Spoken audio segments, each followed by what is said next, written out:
नमस्कार दोस्तों, स्वागत है आप सभी का मेरे YouTube चैनल माइकी मेन में। तो दोस्तों, इस वीडियो में हम इग्नू का कोर्स BLIS को डिस्कस कर रहे हैं। इससे पहले इस कोर्स में हमने ऑलरेडी 221 से 229 तक लेक्चर कवर कर लिया है। ये हमारा BLIS 223 का लेक्चर है। लेक्चर सीरीज़ 6 है। इससे पहले 5 और लेक्चर हमने डाल दिया है आपके लिए। अगर आपने वो सारे लेक्चर्स नहीं देखे हैं तो ऊपर आई बटन पे या फिर डिस्क्रिप्शन बॉक्स से लिंक लेके वो सारे लेक्चर्स को आप लोग देख सकते हैं। और 221, 222 और बाकी जितने भी 229 तक है सबको हमने कंप्लीट करा दिया है और ये सब हमारा रिवीजन क्लास चल रहा है। तो अगर अभी तक आपने PDF के लिए टेलीग्राम ग्रुप को हमारा ज्वाइन नहीं किया है तो आप टेलीग्राम ग्रुप को भी ज्वाइन कर ले, क्योंकि जितने भी PDF होते हैं लेक्चर से रिगार्डिंग वो सारे टेलीग्राम ग्रुप पे हम लोग अपलोड कर देते हैं। आने वाले किसी भी एग्ज़ाम से के अपडेट से रिलेटेड कोई भी एग्ज़ाम से का अपडेट आता है या फिर इग्नू का कोई नोटिफिकेशन आता है तो प्रायर आपको इन्फॉर्मेशन हमारे चैनल द्वारा आपको प्राप्त हो जाएगा। तो चलिए फिर वीडियो को शुरू करते हैं।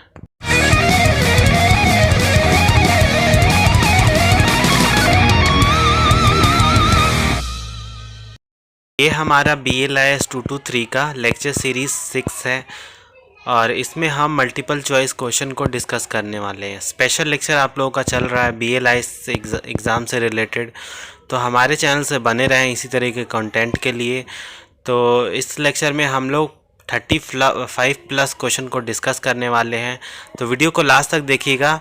और ये सारा रिवीजन क्लास है, ऑलरेडी आप लोगों का कवर करा दिया हम लोगों ने, पर आप लोगों का काफ़ी रिक्वेस्ट आ रहा था और हमने आज टेलीग्राम ग्रुप पे आप लोगों से पूछा भी था कि आप लोगों को कौन सा लेक्चर आगे जिसमें प्रॉब्लम आ रही है। तो आप लोगों ने 223 का पे ज़्यादा फोकस किया था और हमने 221 का ऑलरेडी 6-7 लेक्चर हमने कवर कर दिए हैं। तो आप सब ने अगर वो सारे लेक्चर्स को नहीं देखे हैं तो प्लीज़ करके ये सारे लेक्चर्स को देख लें और अपने दोस्तों में ज़रूर शेयर करें और कमेंट बॉक्स में ज़रूर बताएं कि आप लोग को कैसा लग रहा है। कोई सजेशन हो तो आप वो भी दे सकते हैं। अभी हाल फिलहाल में हम लोग कमेंट का रिप्लाई नहीं दे पा रहे हैं क्योंकि आप लोगों को पता है कि एग्ज़ाम बहुत पास में है, तो उसी से रिलेटेड चीज़ों में हम लोग बहुत व्यस्त रहते हैं।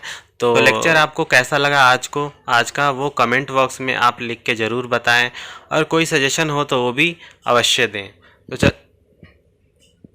तो चलिए फिर आज का लेक्चर शुरू करते हैं। क्वेश्चन नंबर 1 है हमारा, what can be the full form of KOS। KOS का फुल फॉर्म होता है knowledge organisation system. Very important question. सारे क्वेश्चन जो है वो एग्ज़ाम पर्सपेक्टिव से रिलेटेड बहुत इंपॉर्टेंट है, तो आप लोग देख लीजिए किस तरीके से आप लोगों को पढ़ना है। बाकी हम लोग आप लोगों का पूरा हेल्प कर रहे हैं स्टडी से रिलेटेड, आपके एग्ज़ाम से रिलेटेड। तो सेकंड क्वेश्चन है हमारा, what can be the full form of IR। IR का फुल फॉर्म क्या होता है? तो इसका होता है इंफॉर्मेशन रिट्रीवल। थर्ड क्वेश्चन है, knowledge organisation is a field of investigation closely related to. जो नॉलेज ऑर्गेनाइजेशन होता है वो एक फील्ड होता है और इन्वेस्टिगेशन का, उसका एक रिलेशन किसके साथ है? तो वो है इंफॉर्मेशन रिट्रीवल के साथ। अब इंफॉर्मेशन रिट्रीवल क्या होता है? जैसे कि मान लीजिए एक डेटाबेस है या फिर कहीं से भी आप इंफॉर्मेशन को एक्वायर कर रहे हैं, तो मतलब इंफॉर्मेशन रिट्रीव कर रहे हैं, आप वहाँ से ले रहे हैं। क्वेश्चन नंबर थर्ड था। फोर्थ है हमारा question number, what can be the full form of DIKW। DIKW का होता है डेटा इंफॉर्मेशन नॉलेज विजडम।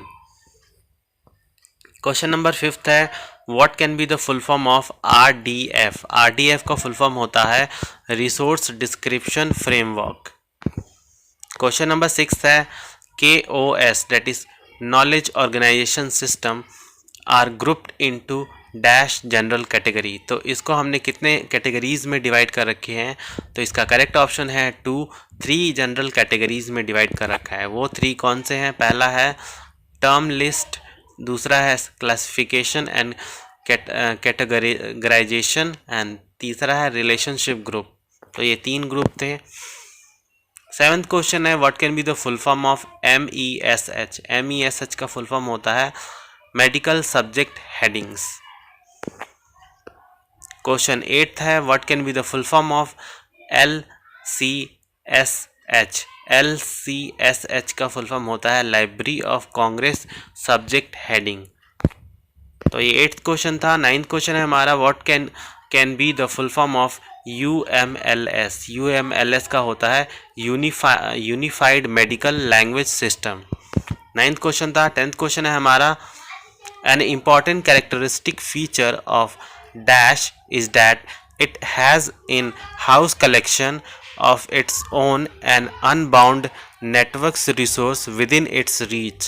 तो इसका करेक्ट आंसर है डिजिटल लाइब्रेरी। एक इम्पॉर्टेंट कैरेक्टरिस्टिक होती है डिजिटल लाइब्रेरी की, जो कि एक इनबाउंड जो that is has its house collection, उसका एक कलेक्शन होता है अपना, its own and unbound network resource with in its search, और नेटवर्क रिसोर्स वहाँ पे अपने ही एक एरिया स्पेसिफिक में होता है, तो वहाँ उसको हम डिजिटल लाइब्रेरी होता है। यहाँ पे पीछे से कुछ आवाज़ें मतलब नॉइस पॉल्यूशन आ रहा है, तो प्लीज़ करके उसको अवॉइड करें, क्योंकि अभी हाल फिलहाल में हम लोगों ने शिफ्ट किया है कहीं और पे, तो इसके कारणवश अभी कोशिश कर रहे हैं एग्ज़ाम के बाद कहीं और चीज़ों को मैनेज करें। तो प्लीज़ करके थोड़ा सा एडजस्ट करें, थोड़ा नॉइस आ रहा है उसको प्लीज़ करके अवॉइड करें। Really sorry for that, but आप लोगों का लेक्चर भी लाना ज़रूरी था, और नॉइस के चक्कर में अगर हम लोग लेक्चर नहीं लेके आते तो फिर आप लोगों का एग्ज़ाम इतना पास में है, और इस टाइम हम ऐसे नहीं छोड़ सकते। तो थोड़ा सा नॉइस के साथ प्लीज़ कॉम्प्रोमाइज़ कर लें आप लोग भी। तो 11th क्वेश्चन है, what can be the full form of URI? URI का फुल फॉर्म होता है uniform resource identification. Question number 12th है, what can be the full form of URN? URN का फुल फॉर्म क्या होता है? तो इसका फुल फॉर्म होता है हमारा URN का uniform resource name. Uniform resource name, ये सारे बहुत इंपॉर्टेंट है। दैट इज़ URL एक होता है, देखिए यहाँ पे पहला था URI यूनिफॉर्म रिसोर्स आइडेंटिफिकेशन, दूसरा है URN that is uniform resource name. और आप लोगों का होमवर्क है URI का फुल फॉर्म क्या होता है वो कमेंट बॉक्स में आप लोग ज़रूर बताएं। प्लीज़ करके कमेंट ज़रूर किया करें, हम लोग आप लोगों के लिए इतना एफर्ट करते हैं, आप कमेंट करें ताकि हमें अच्छा लगे कि हाँ एटलीस्ट आप लोग पढ़ रहे हैं, हमें मालूम चले कि आप लोग पढ़ाई कर रहे हैं, इंटरेस्ट ले रहे हैं चीज़ों में।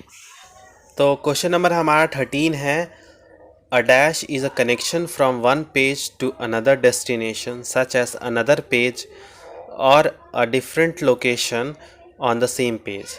तो क्या है जो कि एक कनेक्शन प्रोवाइड करता है एक पेज से अनदर पेज के बीच में, एक डेस्टिनेशन से अनदर डेस्टिनेशन के बीच में, या अलग डेस्टिनेशन से एक सेम पेज के बीच में?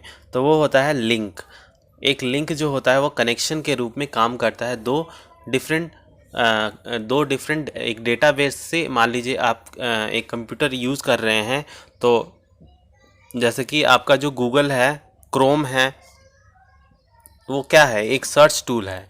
तो वो क्या करता है, आपको एक कनेक्शन जो आपका नेट होता है, जैसे www that is world wide net, ये आपको एक कनेक्शन प्रोवाइड करता है between the database to the user. तो मतलब जैसे मान लीजिए आप एक यूज़र हैं आप, और बीच में जो मीडिएटर का काम करता है वो होता है आपका सर्च इंजन, जैसे कि गूगल। वो आप तक इंफॉर्मेशन प्रोवाइड करता है किससे, डेटाबेस से। जैसे कि मान लीजिए एक डेटाबेस का एग्जांपल दूं तो आपका जैसे एनसाइक्लोपीडिया, एक एनसाइक्लोपीडिया क्या है, वो एक डेटाबेस है, वहाँ पे आपको इन्फॉर्मेशन आपको वहाँ पे मिल जाएगा। तो वहाँ से इन्फॉर्मेशन लेके जो गूगल होता है या फिर आपका क्रोम होता है या जितने भी सर्च इंजन होते हैं, वो वहाँ से इन्फॉर्मेशन लेके आप तक पहुँचाते हैं। आप एक यूज़र हैं तो आप तक वो पहुँचाते हैं, तो इसको बोलते हैं लिंक। तो ये हमारा 13 क्वेश्चन था। क्वेश्चन नंबर 14 है, the dash is a class of link that can be describe as linking from meta data to the full content. क्या है जो कि एक क्लास ऑफ लिंक है और वो डिस्क्राइब करता है linking from meta data to the full content? तो वो है रेफरेंस लिंक। रेफरेंस लिंक होता है, उसको बोलते हैं। तो यहाँ पे आप लोगों के लिए एक और होमवर्क है कि मेटा डेटा क्या होता है। प्लीज़ करके दूसरा होमवर्क आप लोग को इस लेक्चर के माध्यम से हम लोग दे रहे हैं, तो इसका रिप्लाई आप ज़रूर करें कमेंट बॉक्स में। पहला आपको ऊपर दिया था और ये दूसरा है मेटा डेटा। आगे चलते हैं क्वेश्चन नंबर 15 पे। The web is the world largest mass of dash. तो जो वेब होता है वो लार्जेस्ट मास किस चीज़ का होता है, तो वो होता है बिट एंड बाइट्स का।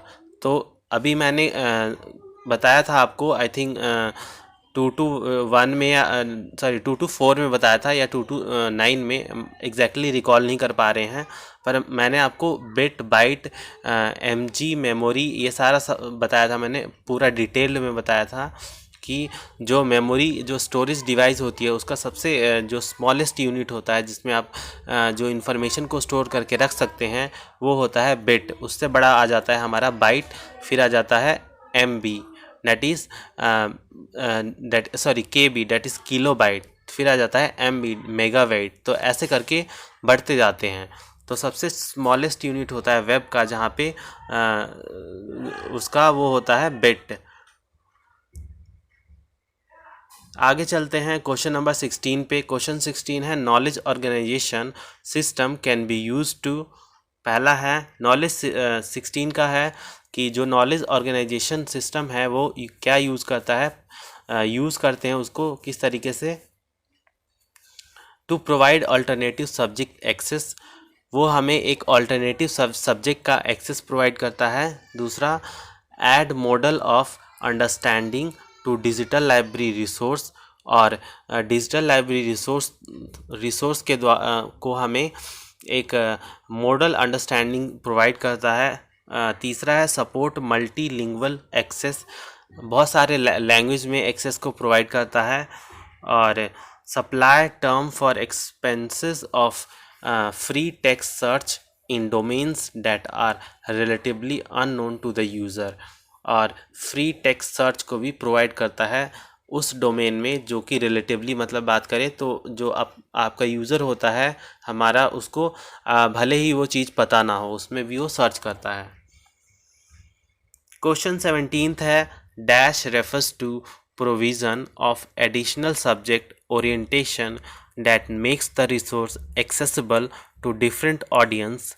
तो क्या है, जैसे कि ऑल्टरनेटिव सब्जेक्ट एक्सेस जो होता है उसको हम रेफ़र करते हैं to provision of additional subject, मतलब वो एक एडिशनल सब्जेक्ट का ओरिएंटेशन है जो कि हम क्या करते हैं, जो कि that makes the resource accessible, मतलब वो हमें रिसोर्स एक्सेसिबिलिटी प्रोवाइड करता है टू डिफरेंट ऑडियंस, मतलब ऑडियंस अलग अलग हो उन सब को जो रिसोर्स है उसको एक्सेसिबिलिटी प्रोवाइड करता है, तो उसको बोलते हैं ऑल्टरनेटिव सब्जेक्ट एक्सेस। क्वेश्चन 18 है what can be the full form of UMLS। UMLS का फुल फॉर्म होता है unified that is medical language system. Unified medical language system होता है हमारा UMLS का फुल फॉर्म।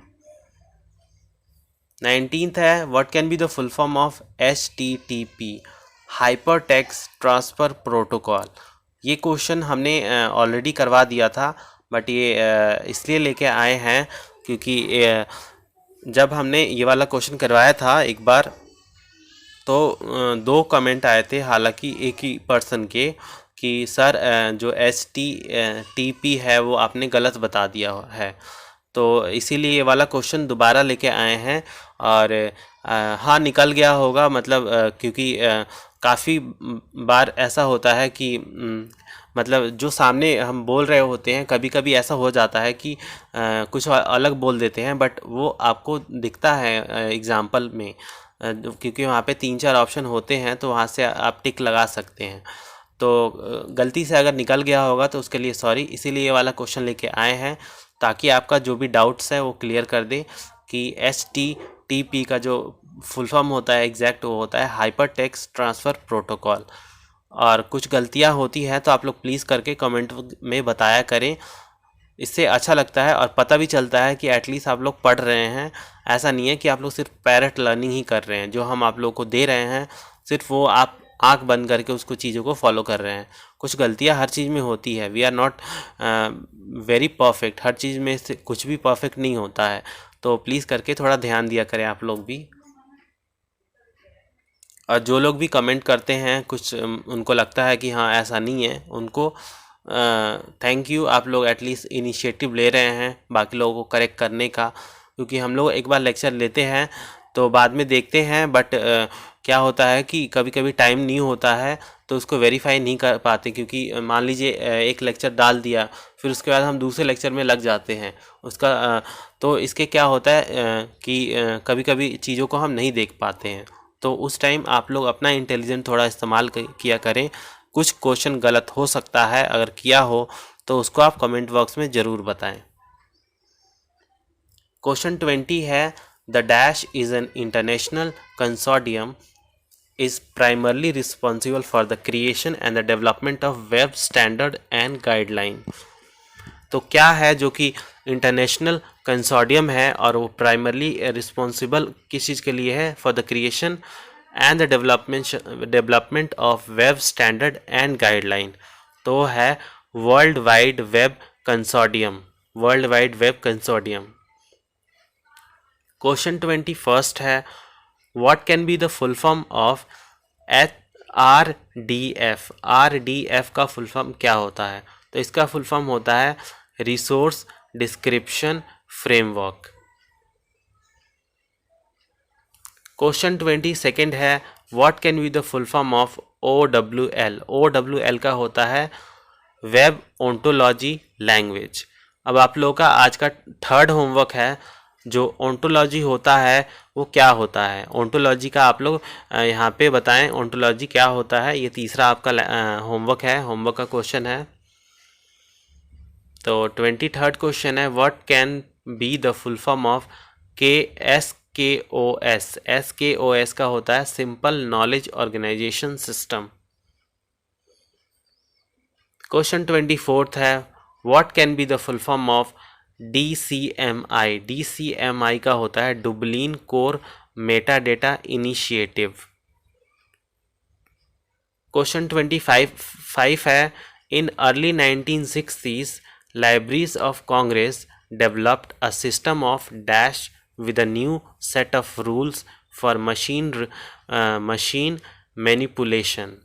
तो 1960s में 60s के अर्ली में जो लाइब्रेरी ऑफ कांग्रेस था उसने डेवलप किया एक सिस्टम जो कि हम क्या बोलते हैं उसको, मशीन रीडेबल कैटलॉग्स, जिसको शॉर्ट फॉर्म में बोलते हैं MRC, mark, that is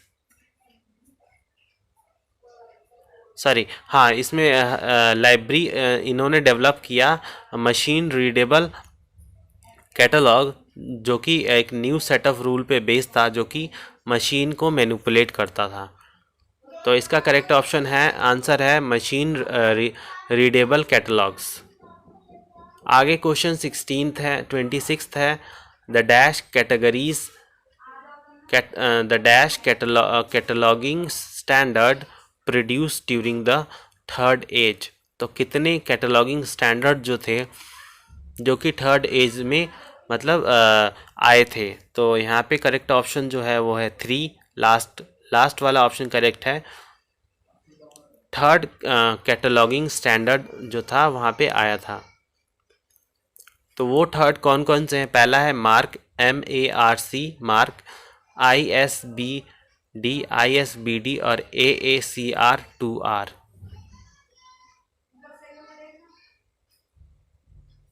AACR 2, ये 2R आ जाता है जब आप लोगों का कैटलॉगिंग का प्रैक्टिकल 2 to 7 में आ जाता है तब। 27th क्वेश्चन है हमारा, what can be the full form of IFLA?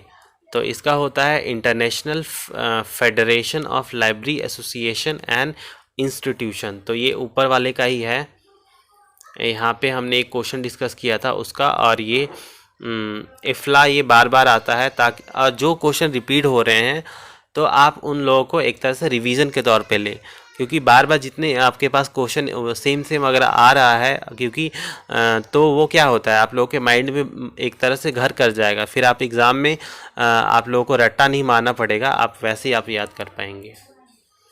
Question 28 है, what is the standard size of physical card catalogues? तो एक फिजिकल कार्ड कैटलॉग जो होता है उसका स्टैंडर्ड साइज़ क्या होता है? स्टैंडर्ड साइज़ क्या होता है मतलब कि जैसे कि मान लीजिए जो केजी है, जो केजी एक वेट मेजरिंग जो इंस्ट्रूमेंट होता है केजी, जो कि आप लोग शॉप पे जाते हैं तो बोलते हैं ना भैया 1 किलो कुछ दे दो, तो ऐसे वो एक वहाँ पे उसके पास एक केजी मेजरिंग करने का एक 1 किलो का एक मेटल का होता है। तो एक स्टैंडर्ड है, स्टैंडर्ड मतलब अगर ये आप इंडिया में ले या फिर आप कहीं और ले, जैसे यूएसए में ले, कहीं पे भी ले, तो 1 kg जो है 1 kg ही रहता है, स्टैंडर्ड है वो। अब जैसे मेमोरी कार्ड है, मेमोरी कार्ड भी एक स्टैंडर्ड है, मतलब उसका एक साइज़ है। क्योंकि मान लीजिए अगर आपने एक फ़ोन ख़रीद लिया और अलग अलग कंपनी जो है उन्होंने अपना मेमोरी कार्ड का साइज़ अलग अलग बना दिया, तो क्या होगा, आप लोगों को बहुत दिक्कत आएगी अपने फ़ोन में उसको फिक्स करने में, क्योंकि स्टैंडर्ड मेंटेन नहीं है, एक स्टैंडर्ड साइज़ नहीं है। तो इसी तरीके से कैटलॉगिंग में भी जो कार्ड बनाया जाता है, कैटलॉगिंग कार्ड, उसका एक स्टैंडर्ड होता है। तो उसके साइज़ क्या होता है, 5:3। ठीक है, 5:3 का स्टैंडर्ड होता है। 29th क्वेश्चन है हमारा, what can be the full form of UBC. UBC का फुल फॉर्म होता है universal bibliographic control. Very important question, और ये ऊपर वाला क्वेश्चन भी बहुत इंपॉर्टेंट है। बहुत सारे बच्चों को पता होगा, बट जिनको नहीं पता, ये वाला क्वेश्चन बहुत ज़्यादा इंपॉर्टेंट है। अब आप लोग बोलेंगे कि सर ये कैटलॉग तो हम 2 to 7 में करते थे, तो यहाँ पे ये क्वेश्चन कैसे आ गया। तो सारे को जो सब्जेक्ट है इंटरकनेक्टेड और इंटरलिंक्ड है। 2 to 7 का आप लोगों को देखने को मिल जाएगा जब आप library management and house keeping का आप जब करेंगे, तो वहाँ पे भी आपको देखने को मिलेगा 2 to 8 में। उसमें भी कैटलॉगिंग से रिलेटेड बहुत सारे क्वेश्चन आपको देखने को मिल जाएंगे।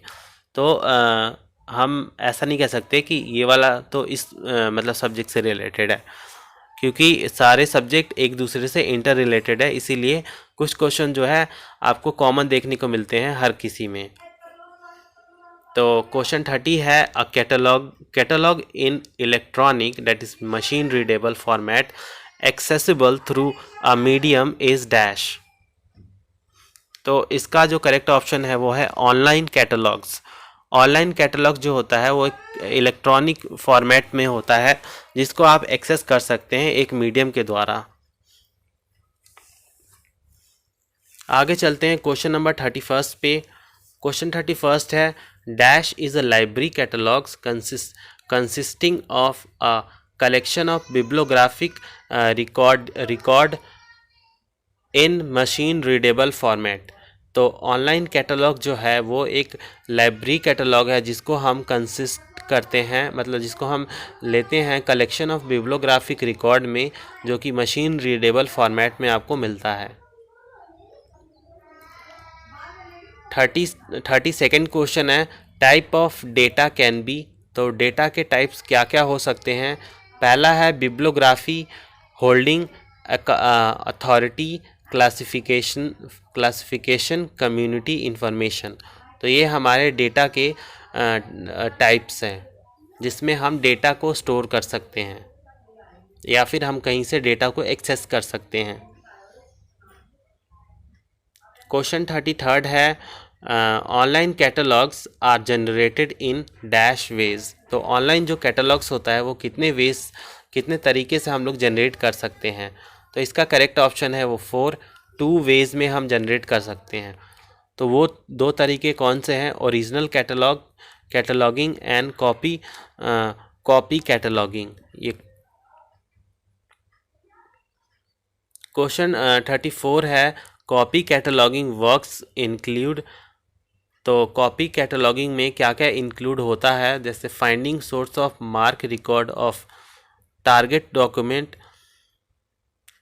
जो मार्क का रिसोर्स होता है उसको एक फाइंड करने का मतलब फाइंड कर सकते हैं उसके डॉक्यूमेंट को, और डाउनलोडिंग रिकॉर्ड को डाउनलोड कर सकते हैं, एलिमिनेट कर सकते हैं अनवांटेड फाइल को, और ऐड कर सकते हैं फाइल को टू द लोकल रेलेवेंस में। तो यहाँ पे करेक्ट ऑप्शन है वो 5th, all of the above. 35th question है हमारा, the objective of the online cataloguing utilities are to provide ways and means to reduce dash. तो ऑब्जेक्टिव, अगर हम बात करें ऑब्जेक्टिव की ऑनलाइन कैटलॉगिंग का, तो यहाँ पे है पहला, ये क्या रिड्यूस करता है कि कॉस्ट एनहेंस प्रोडक्टिविटी को रिड्यूस करता है और इम्प्रूव करता है कैटलॉगिंग वर्कफ्लो को। तो ये 35वां क्वेश्चन था। क्वेश्चन 36 है हमारा, dash standard for complete cataloguing of a document from scratch. तो ओरिजिनल कैटलॉगिंग जो है वो एक स्टैंडर्ड है, जो कि cataloguing standard for complete cataloguing, ये कंप्लीट कैटलॉगिंग करता है। एक मतलब डॉक्यूमेंट का कंप्लीट कैटलॉगिंग करता है, एक छोटे बिट से लेके एक पूरा मतलब पूरे बुक का कर देता है। तो ये ओरिजिनल कैटलॉगिंग होती है। तो ये हमारा क्वेश्चन था 36।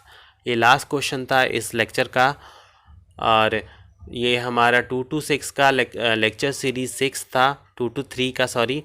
और आप लोगों को कोई डाउट हो लेक्चर से रिगार्डिंग तो प्लीज़ करके कमेंट बॉक्स में अवश्य बताएं। और जैसे कि मैंने स्टार्टिंग में ही आपको बता दिया था कि जो हम लोगों ने शिफ्ट किया है नया जगह पे, तो यहाँ पे थोड़ा अनवांटेड नॉइज़ जो है वो आ रही है, तो प्लीज़ करके उसको थोड़ा अवॉइड करें। हम लोग आप लोग के लिए मैनेज कर रहे हैं कहीं और एडजस्ट करने का, पर क्योंकि एग्ज़ाम है तो ज़्यादा शिफ्टिंग में दिक्कत आएगी, तो इसके कारणवश हम लोग कुछ दिन तक यहीं से मैनेज करेंगे। तो प्लीज़ करके ज़्यादा से ज़्यादा कमेंट करें और कोऑपरेट करें।